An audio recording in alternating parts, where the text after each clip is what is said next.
नमस्कार दोस्तों, welcome to DS education. स्वागत है आपका मेरे यूट्यूब चैनल डीएस एजुकेशन में। मैं हूं दिनेश साहू और दोस्तों हम अध्ययन कर रहे हैं वर्ल्ड ज्योग्राफी का या फिर विश्व के भूगोल का। तो दोस्तों वर्ल्ड ज्योग्राफी की हमारी इस सीरीज़ में हम हमारे यूनिवर्स पढ़ रहे थे। उसके अंतर्गत हमने पहले लेक्चर में ब्रह्मांड के बारे में जाना था, ठीक है। उससे रिलेटेड बिग बैंग थ्योरी वगैरह और कुछ अन्य थ्योरी थी उसके बारे में जाना था, ठीक है। उसके बाद सेकंड लेक्चर में हमने आकाशगंगा या फिर जो गैलेक्सीज हैं हमारे यूनिवर्स में उनको देखा था हमने। इसके अलावा तारों को देखा था, है ना।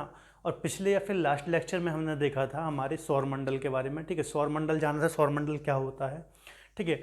अब हम आज जानेंगे दोस्तों सूर्य की संरचना, ठीक है। जो हमारी सूर्य की बनावट है या फिर संरचना है, स्ट्रक्चर ऑफ सन, ठीक है। इसको समझने की कोशिश करेंगे, ठीक है। तो इसको हम दोस्तों देखिए 6 परतों में समझ सकते हैं कि जो सूर्य की मुख्यतः परतें होती हैं 6 होती हैं, ठीक है। तो देखिए पहली जो इसकी परत होती है वो उसे बोलते हैं कोर, कोर या फिर क्रोड बोलते हैं, ठीक है। ठीक है, ये पहली फर्स्ट लेयर होती है इसकी, ठीक है, पहली परत होती है। फिर दूसरी जो दोस्तों परत होती है वो होती है विकिरण, विकिरण मेखला, ठीक है। सेकेंड परत को हम बोलते हैं विकिरण मेखला या फिर इंग्लिश में से बोलेंगे रेडिएटिव जोन,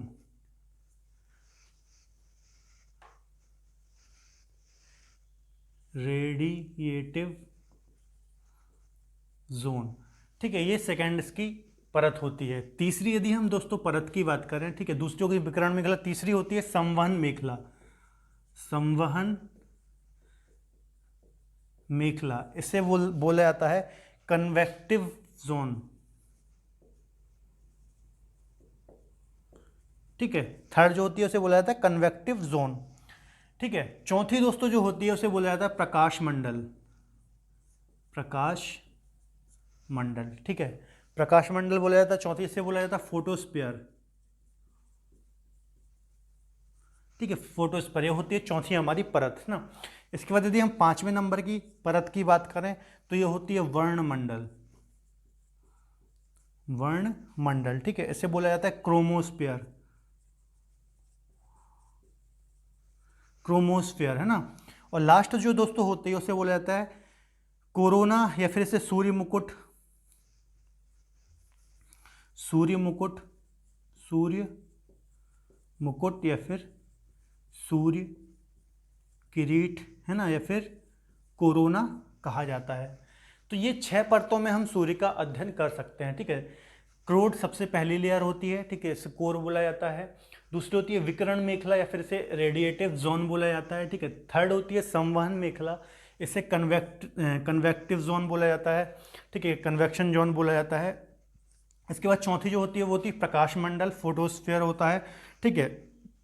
पांचवी परत होती है वर्णमंडल जिसे क्रोमोस्फीयर बोला जाता है। और लास्ट होती है 6वें नंबर की सूर्य मुकुट, सूर्य किरीट या फिर कोरोना भी इसे बोला जाता है। तो इन 6 परतों को हम समझेंगे कि सूर्य कैसे कार्य करता है, ठीक है। अब देखिए जो तीन पहली परतें होती हैं, ठीक है, इन्हें बोला जाता है आंतरिक परत, आप बोल सकते हैं आंतरिक परत या फिर इनर पार्ट, है ना, इनर पार्ट ऐसा आप बोल सकते हैं, इनर पार्ट, है ना। और जो नीचे की 3 होती हैं, सॉरी ये 3 होती हैं, है ना, और जो नीचे की 3 होती हैं इन्हें बोला जाता है बाहरी परतें, बाहरी परतें, ठीक है, या फिर आउटर लेयर, आउटर लेयर, ठीक है दोस्तों। तो ये जो 6 मैंने आपको सतह या फिर परतें बताई इनका हम अध्ययन करेंगे एक एक करके। तो देखिए सबसे पहले हम बनाते हैं कोर, है ना।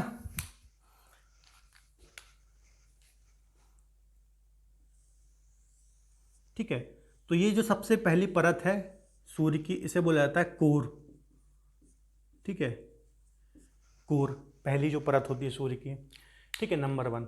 अब कोर के बारे में कुछ चीज़ें हम यहाँ पर लिख लेते हैं, ठीक है। यहाँ पे मैं लिख रहा हूँ कोर के बारे में कुछ पॉइंट। सबसे पहले दोस्तों इसका जो टेम्परेचर होता है, ठीक है, वो होता है लगभग 15 मिलियन सेंटीग्रेड, ठीक है, 15 मिलियन सेंटीग्रेड इसका टेम्परेचर होता है, ठीक है, 15 मिलियन बहुत ज़्यादा होता है, ठीक है। इसके अलावा दोस्तों जो इसकी कोर होती है सूर्य की, ठीक है, यहाँ पर ही नाभिकीय संलयन की प्रक्रिया होती है और हाइड्रोजन जो होती है, हाइड्रोजन गैस होती है, उसको वो हीलियम में चेंज होती है, ठीक है। और क्या होता है, नाभिकीय संलयन, ठीक है। पहले भी हम कई बार चर्चा करते हुए आए हैं, जो तारों या फिर हमारी जो सूर्य है वो भी एक तारा है, ठीक है। और तारों में जो एनर्जी का सोर्स होता है वो क्या होता है, जो हाइड्रोजन गैस हो रही है, जो हाइड्रोजन गैस होती है वो हीलियम में चेंज होती है। इस प्रकार से किसी तारे को या फिर सूर्य को या फिर सन को एनर्जी मिलती है, ठीक है। और इस प्रक्रिया को क्या बोला जाता है, नाभिकीय संलयन, न्यूक्लियर फ्यूजन, ठीक है। न्यूक्लियर फ्यूजन, आपको एक बात याद रखना है। तो यहाँ पर क्या, 4 हाइड्रोजन मिलकर के एक हीलियम का निर्माण करते हैं। इस प्रकार से सन को एनर्जी प्राप्त होती है ना। और इसकी कोर का टेम्परेचर कितना होता है, 15 मिलियन, ठीक है। यहाँ से हिंदी में लिख लीजिए 15 मिलियन, ठीक है, डिग्री सेंटीग्रेड या फिर सेल्सियस, ये इसका टेम्परेचर होता है, ठीक है। तो 2 पॉइंट ये हो गए, ठीक है। इसके बाद तीसरा दोस्तों जो पॉइंट होता है, जो इसकी कोर होती है वो प्लाज्मा फॉर्म में होती है ना, प्लाज्मा अवस्था, ठीक है। गैसेस के रूप में होती है, प्लाज्मा अवस्था में होती है, ठीक है। इसकी जो कोर होती है। इसके अलावा जो चौथा पॉइंट है, अत्यधिक घनत्व होता है, अत्यधिक घनत्व होता है ना, जिसकी डेंसिटी होती है कोर में बहुत ज़्यादा होती है, ठीक है। तो ये 4 पॉइंट हो जाएंगे कोर से रिलेटेड, ठीक है। सबसे पहले टेम्परेचर बहुत ज़्यादा होता है, लगभग 15 मिलियन डिग्री, 15 मिलियन सेंटीग्रेड इसका टेम्परेचर होता है कोर का, ठीक है, सन की। दूसरा, कोर पर ही नाभिकीय संलयन की प्रक्रिया होती है और किसी स्टार को या फिर हम बोले हमारे सूर्य को, ठीक है, एनर्जी प्राप्त होती है, ठीक है। तीसरा पॉइंट हो जाएगा जो इसकी कोर है वो प्लाज्मा अवस्था में। और चौथा पॉइंट हो जाएगा कि कोर का जो घनत्व है वो बहुत ज़्यादा है, ठीक है। इसके बाद दूसरी इसकी सतह है दोस्तों, उसे बोला जाता है विकिरण मेखला, है ना, इस प्रकार से। तो इसकी जो दूसरी सतह हो जाएगी ये, इसको बोला जाता है विकिरण मेखला, है ना, विकिरण मेखला, ठीक है। रेडिएटिव जोन, है ना, रेडिएटिव जोन इसे बोला जाता है, विकिरण मेखला इसके बोला जाता है। अब इसमें क्या होता है, ठीक है, जो कोर से ऊष्मा या फिर बाहर निकलती है, ठीक है, वो विद्युत चुंबकीय रूप में निकलती है, इलेक्ट्रोमैग्नेटिक फॉर्म में बाहर निकलती है, ठीक है। वो विद्युत चुंबकीय विकिरण, ठीक है, विद्युत चुंबकीय विकिरण के रूप में ये बाहर निकलती है। इस प्रकार से जो ऊर्जा रिलीज होती है, ठीक है, कहाँ से, कोर से। तो ये आपको याद रखना है, विकिरण मेखला में क्या होता है, जो ऊष्मा ऊर्जा होती है वो विद्युत चुंबकीय विकिरण के रूप में बाहर निकलती है कोर से, ठीक है। या फिर इंग्लिश में क्या बोलेंगे, इलेक्ट्रोमैग्नेटिक रेडिएशन, ठीक है, इलेक्ट्रोमैग्नेटिक रेडिएशन, ठीक है। इलेक्ट्रोमैग्नेटिक रेडिएशन के रूप में ये बाहर निकलती है, ये होती है विकिरण मेखला, ठीक है। फिर तीसरा जो होता है दोस्तों, तीसरी होती है एक संवहन मेखला, ठीक है। थर्ड, ये फर्स्ट हो गई, ठीक है, ये सेकंड हो गई, और थर्ड क्या हो गई दोस्तों, संवहन मेखला, है ना, संवहन मेखला। इससे क्या बोला जाता है, कन्वेक्शनल, यहाँ पे मैंने इंग्लिश में लिख लिया है कन्वेक्टिव जोन, है ना, संवहन मेखला। यहाँ पे क्या होता है दोस्तों, ठीक है, यहाँ पे जो ऊष्मा वगैरह जो रिलीज होती है, ठीक है, या फिर पदार्थों के बीच यहाँ पे एक प्रकार से चक्रीय गति होती है, इस प्रकार से, ठीक है, इस प्रकार से,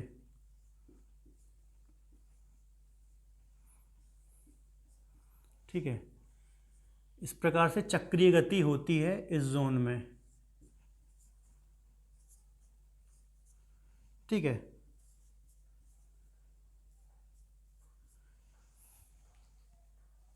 ठीक है, तो यहाँ पे क्या होता है, कन्वेक्शनल, ठीक है, कन्वेक्शनल जो करंट होता है वो कन्वेक्शनल करंट उठती हैं यहाँ पर, ठीक है।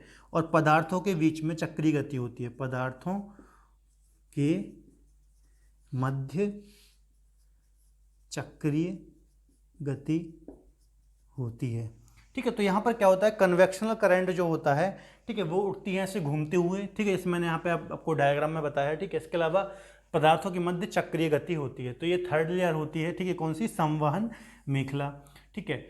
इसके बाद दोस्तों जो चौथा होता है, ठीक है, सबसे प्रमुख, ठीक है, चौथा सबसे मेन यही होता है, चौथा, ठीक है। इसे क्या बोला जाता है, प्रकाश मंडल, प्रकाश मंडल, ठीक है, प्रकाश मंडल को क्या बोला जाता है? फोटोस्फीयर।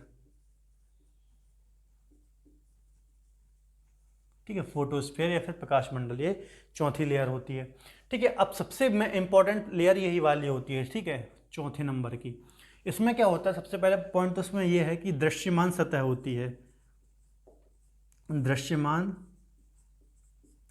सतह होती है। दृश्यमान सतह का मतलब क्या है दोस्तों? जो हम आंखों से सूर्य को देखते हैं, ठीक है, वो इसी पार्ट को देखते हैं। ये चौथी लेयर जो होती है इसी को हम देखते हैं। ठीक है, इसी को देखते हैं हम।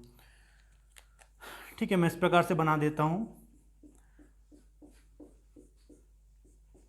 तो जो सन को हम देखते हैं दोस्तों, वो इसी प्रकाश मंडल को देखते हैं, या फिर फोटोस्फीयर वाले पार्ट को, या फिर इसकी फोर्थ लेयर जो होती है इसी को हम देखते हैं। ठीक है, इसके अलावा इसका जो टेम्परेचर होता है दोस्तों, लगभग 6000 डिग्री सेल्सियस होता है। ठीक है, 6000 डिग्री सेल्सियस इसका टेम्परेचर होता है। दृश्यमान सतह होती है। इसके अलावा एक और पॉइंट है यहाँ पर। ठीक है, यहाँ से सौर ज्वाला निकलती है ना, सौर ज्वाला रिलीज होती हैं या फिर निकलती हैं। अब सौर ज्वालाएं कैसे निकलती हैं? देखिए, ये जो हमारा प्रकाश मंडल है, यहाँ से इस प्रकार से सौर ज्वालाएं बाहर निकलती हैं। ठीक है, इस प्रकार से सौर ज्वालाएं बाहर निकलती हैं। अब देखिए दोस्तों, जब ये सौर ज्वालाएं बाहर निकलती हैं, ठीक है, तो बहुत दूर तक जाती हैं, लाखों किलोमीटर दूर बाहर जाती हैं। ठीक है, और फिर जब बाहर जाती हैं, ठीक है, अंतरिक्ष में पहुंच जाती हैं। और जब ये चूंकि गैस फॉर्म में रहती हैं, तो जब ये बाहर जाती हैं, ज्वालाएं गैसें होती हैं जो, ठीक है, गर्म, वापस जाएंगी अंतरिक्ष में और वापस फिर यहीं पे सूर्य में आ जाती हैं। ठीक है, इस प्रकार से पहले ये वापस जाएंगी, पहले ये बाहर जाएंगी, ठीक है, सूर्य के, और फिर वापस से अंदर आ जाएंगी। तो ये जब सौर ज्वालाएं इस प्रकार से मूव करती हैं, ठीक है, बाहर जाएंगी फिर अंदर आएंगी, तो यहाँ पर एक सन स्पॉट बनाती हैं। ठीक है, किस प्रकार से बनाएंगी मैं अभी आपको बता रहा हूँ। ठीक है, देखिए, सौर ज्वाला यहाँ से निकली, ठीक है, कहाँ से निकली? प्रकाश मंडल से। ठीक है, यहाँ से गई, लाखों किलोमीटर का सफर तय करती हैं, और चूंकि गैसें होती हैं, ठीक है, जब सूर्य के बाहर निकलती हैं, दूर जाती हैं, लाखों किलोमीटर का सफर तय करती हैं, तो ये ठंडी हो जाती हैं। ठीक है, और ठंडी होने के पश्चात ये वापस से सूर्य में आ जाती हैं, यही प्रकाश मंडल में आ जाती हैं। ठीक है, अब ये ठंडी गैसें जब प्रकाश मंडल में आएंगी, ठीक है, तो यहाँ का टेम्परेचर कितना है? लगभग 6000 डिग्री सेल्सियस है ना, प्रकाश मंडल का 6000 डिग्री सेल्सियस है। ठीक है, तो जब यहाँ पर ये ठंडी गैसें आएंगी, तो इसके कंपैरिजन में यहाँ का टेम्परेचर कुछ कम होगा। ठीक है, अपेक्षाकृत कम होगा, चूंकि ठंडी गैस आ रही है। ठीक है, जब यहाँ का टेम्परेचर कम होगा दोस्तों, तो यहाँ पर ऐसे धब्बे बन जाते हैं। ठीक है, इस प्रकार से धब्बे दिखाई देते हैं, इन्हें हम बोला जाता है सौर कलंक। सौर कलंक या फिर सन स्पॉट। ठीक है, सौर कलंक या फिर सन स्पॉट, इन धब्बों को बोला जाता है। ठीक है, तो ये जो दोस्तों सौर कलंक होते हैं, इनका टेम्परेचर कितना होता है? 2700 से लेकर के 4200 डिग्री सेल्सियस। बात समझ में आई? सौर कलंक क्या होता है? ठीक है, तो एग्जाम में ऐसा क्वेश्चन बनता है कि सौर कलंक कहाँ बनते हैं, तो कौन सी चौथी लेयर जो इसकी होती है, प्रकाश मंडल में सौर कलंक पाए जाते हैं। और बनते कैसे हैं? मैंने आपको बनाया, जो सौर ज्वाला होती हैं, यहाँ से प्रकाश मंडल से बाहर निकलती हैं, बहुत दूर लंबा सफ़र तय करती हैं। ठीक है, अंतरिक्ष तक जाती हैं ये। ठीक है, फिर जब ये इनका टेम्परेचर कुछ कम हो जाता है, गैसों का टेम्परेचर खत्म हो जाता है, जब ये ठंडी हो जाती हैं गैसें, है ना, तो वापस से सूर्य के पास आती हैं। ठीक है, और जब ये प्रकाश मंडल में आती हैं, ठीक है, तो अपेक्षाकृत यहाँ पर जो टेम्परेचर है वो कम हो जाता है, और यहाँ पर एक धब्बा टाइप का दिखाई देता है, उसे हम सन स्पॉट बोलते हैं। यहाँ का टेम्परेचर कितना होता है? 2700 से लेकर के 4200, है ना, और प्रकाश मंडल का कितना था? लगभग 6000 डिग्री सेल्सियस। ठीक है, तो सन स्पॉट आपको याद रखना है, प्रकाश मंडल पे बनते हैं। ठीक है, इसके अलावा दोस्तों कुछ कणिकाएं भी यहाँ पर पाई जाती हैं। ठीक है, इस प्रकार से दाने दाने पाए जाते हैं, तो ये स्पॉट पाए जाते हैं, मैंने आपको बता दिया। इसके अलावा ये कुछ कणिकाएं भी यहाँ पर पाई जाती हैं। ठीक है, स्पॉट छोटे छोटे, तो इन्हें क्या बोला जाता है? सौर कणिकाएं, है ना, कणिकाएं, या फिर इंग्लिश में बोला जाता है ग्रेनल्स, है ना। तो ये भी आप लिख लीजिए, एग्जाम में क्वेश्चन आ सकता है, ग्रेनल्स। ठीक है, ग्रेनल्स या कणिकाएं। तो प्रकाश मंडल में क्या क्या हमने पढ़ लिया? प्रकाश मंडल में मैंने आपको बताया, यहाँ का जो टेम्परेचर होता है वो 6000 डिग्री सेल्सियस होता है, ये भी इंपॉर्टेंट है, एग्जाम में पूछा जाता है। इसके अलावा दृश्यमान सतह, जो हम सूर्य को देखते हैं, ठीक है, वो इसी लेयर को देखते हैं, सूर्य की चौथी लेयर को। तो इसका क्या बोला जाता है, दृश्यमान सतह होती है प्रकाश मंडल। इसके अलावा जो सूर्य ज्वालाएं निकलती हैं यहाँ से, सौर ज्वालाएं बाहर की ओर निकलती हैं, बहुत लाखों किलोमीटर का सफर तय करती हैं, और जब ये ठंडी होकर के गैसें वापस आती हैं तो एक स्पॉट का निर्माण करती हैं, जिसे हम धब्बा बोलते हैं। सूर्य कलंक या सूर्य का धब्बा भी बोला जाता है, सन स्पॉट बोला जाता है। यहाँ का टेम्परेचर 2700 से 4200 रहता है। ठीक है, चूंकि ठंडी गैस यहाँ पर आती हैं, ठीक है, तो यहाँ का टेम्परेचर कम हो जाता है। तो ये हो गई चौथी लेयर दोस्तों। ठीक है, इसके बाद एक लेयर होती है, ठीक है, अब इसके बाद जो दोस्तों दो लेयर है ना, कौन कौन सी, पांचवी लेयर वर्णमंडल और छठवीं लेयर। ठीक है, तो जो खासतौर पर पांचवी और छठवीं लेयर होते हैं, इसे सूर्य का वायुमंडल बोला जाता है एक प्रकार से, है ना। सूर्य का क्या बोला जाता है, वायुमंडल। मैं यहीं कहीं लिख देता हूं ताकि एक बार हम रिवीजन कर लेंगे, है ना।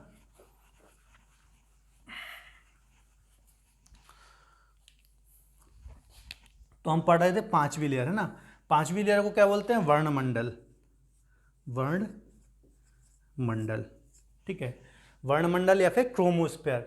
ठीक है, इसे मतलब जो सूर्य का, जैसे हमारी पृथ्वी का एक वायुमंडल है, उसी प्रकार से ये सूर्य का वायुमंडल एक प्रकार से होता है। ठीक है, यहाँ पर क्या होता है दोस्तों, ठीक है, ये जो पांचवी लेयर होती है वर्णमंडल, और जो छठवीं लेयर होती है सूर्य मुकुट। ठीक है, मैं यहाँ पे बना देता हूँ,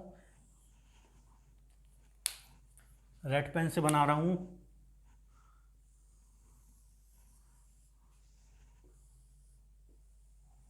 ठीक है, ये पांचवी लेयर हो गई। ठीक है, और एक और ये हो गई छठवीं लेयर।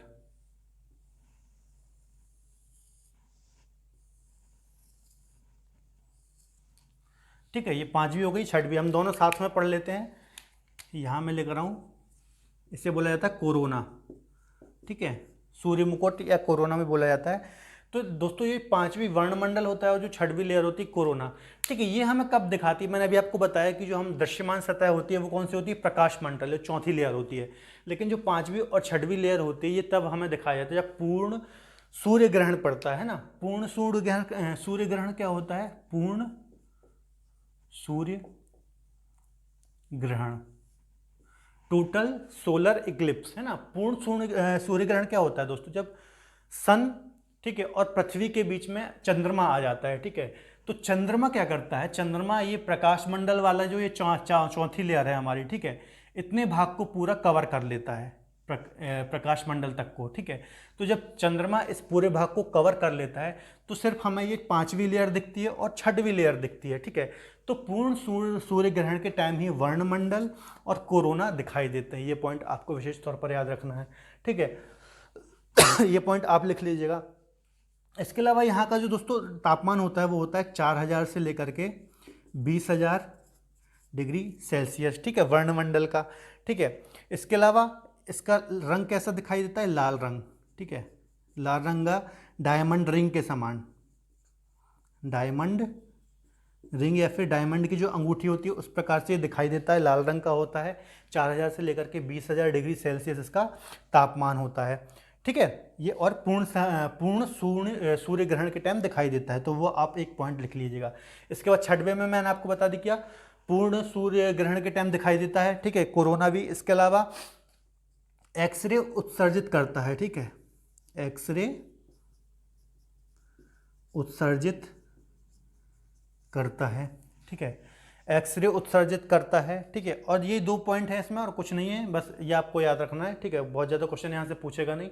ठीक है, तो ये मैंने आपको एक बार पूरा बता दिया, एक बार और हम रिवाइज कर लेते हैं। ठीक है, तो मैंने आपको बताया दोस्तों जो सूर्य की संरचना या फिर स्ट्रक्चर ऑफ सन होता है, इसे हम 6 परतों या फिर 6 भागों में समझ सकते हैं। ठीक है, कौन कौन सी परतें हैं, एक है कोर, ठीक है, दूसरी है विकिरण मेखला, तीसरी है संवहन मेखला, ठीक है, चौथी है प्रकाश मंडल, पांचवी है वर्णमंडल और छठवीं है कोरोना या फिर सूर्य मुकुट।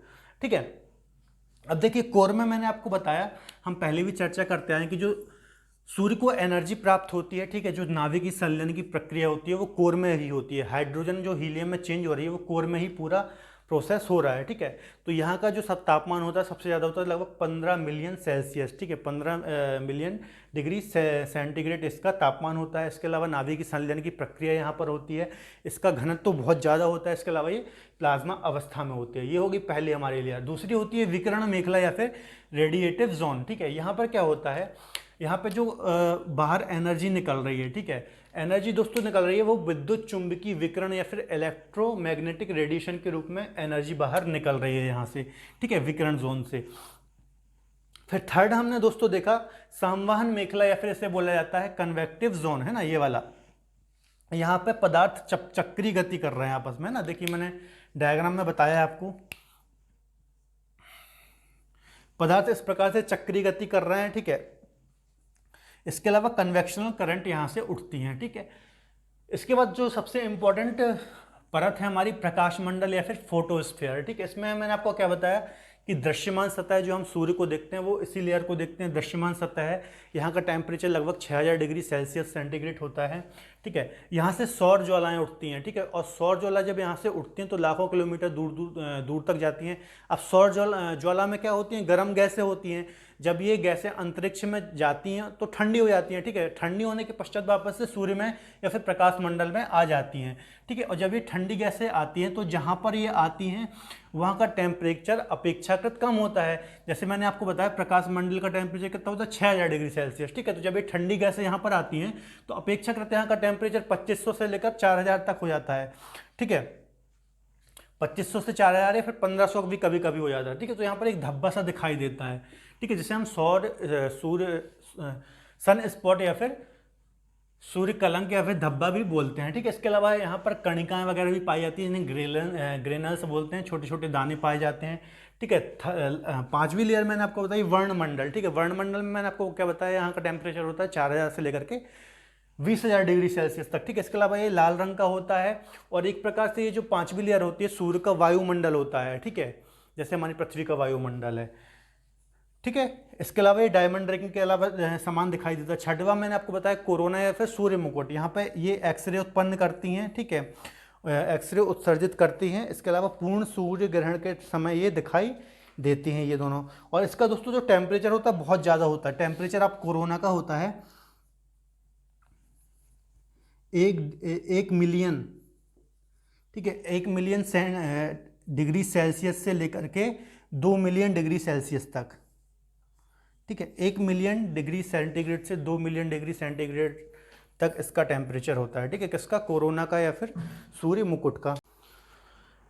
इसके अलावा जो दोस्तों ये सौर ज्वाला या फिर सौर तूफान निकलते हैं यहाँ से, ठीक है, तो ये हमारे जो उपग्रह पृथ्वी के वो उपग्रह होते हैं, ठीक है, उनको भी इफेक्ट करते हैं, ठीक है। पृथ्वी के जो संचार उपग्रह वगैरह होते हैं, ठीक है, संचार उपग्रह, ठीक है, संचार उपग्रह को भी इफेक्ट करती हैं। जो यहाँ से सौर तूफान चलते हैं ना, मैंने आपको देखिए जो मैंने आपको बताया सौर तूफान या फिर सौर ज्वाला यहाँ से निकलती हैं, ठीक है, वो लाखों किलोमीटर का सफ़र तय करती हैं और कभी कभी तो ग्रहों तक भी आ जाती हैं, ठीक है।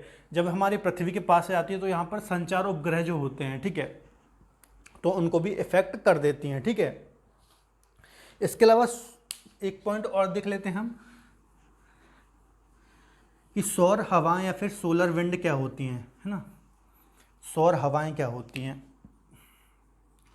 सौर हवाएं, तो देखिए दोस्तों जब ऊर्जा आवेशित कणों, ठीक है, खासतौर पर जब प्रोटॉन और इलेक्ट्रॉन के रूप में एक धारा सूर्य से बाहर निकलती है, ठीक है, मान लीजिए ये सन है, ठीक है, सन से जब ऊर्जा के आवेशित कण, ठीक है, सन से जब ऊर्जा के आवेशित कण इलेक्ट्रॉनों और प्रोटॉनों के रूप में बाहर निकलते हैं, ठीक है, तो जब ये पृथ्वी के वायुमंडल में प्रवेश करते हैं, मान लीजिए हमारी अर्थ है, ठीक है, तो पृथ्वी के जब ये वायुमंडल में प्रवेश करते हैं, ठीक है, तो उत्तरी ध्रुव में और दक्षिणी ध्रुव पर, ठीक है, उत्तरी ध्रुव और दक्षिणी ध्रुव पर ये रंगीन प्रकाश उत्पन्न करते हैं, ठीक है। मैंने क्या बोला कि सन से जो आवेशित कण बाहर निकलते हैं, ठीक है, और जब ये पृथ्वी के वायुमंडल में प्रवेश करते हैं तो रंगीन प्रकाश उत्पन्न करते हैं, ठीक है। तो इसी रंगीन प्रकाश को हमारे उत्तरी ध्रुव में बोला जाता है अरोरा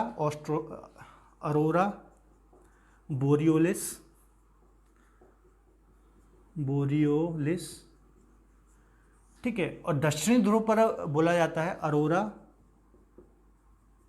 ऑस्ट्रेसिस,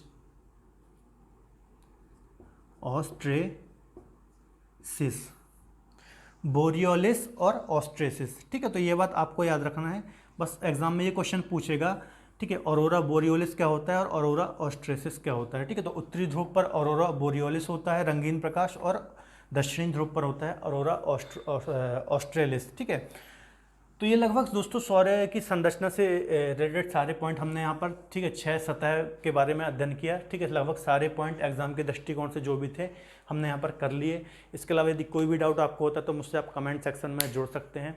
ठीक है, यदि आपको आज का लेक्चर पसंद आया तो प्लीज़ वीडियो को लाइक करें। ठीक है, इसके अलावा हमारे साथ जुड़े रहने के लिए आप हमारे चैनल को सब्सक्राइब कर सकते हैं। तब तक के लिए धन्यवाद, अपना ख्याल रखें।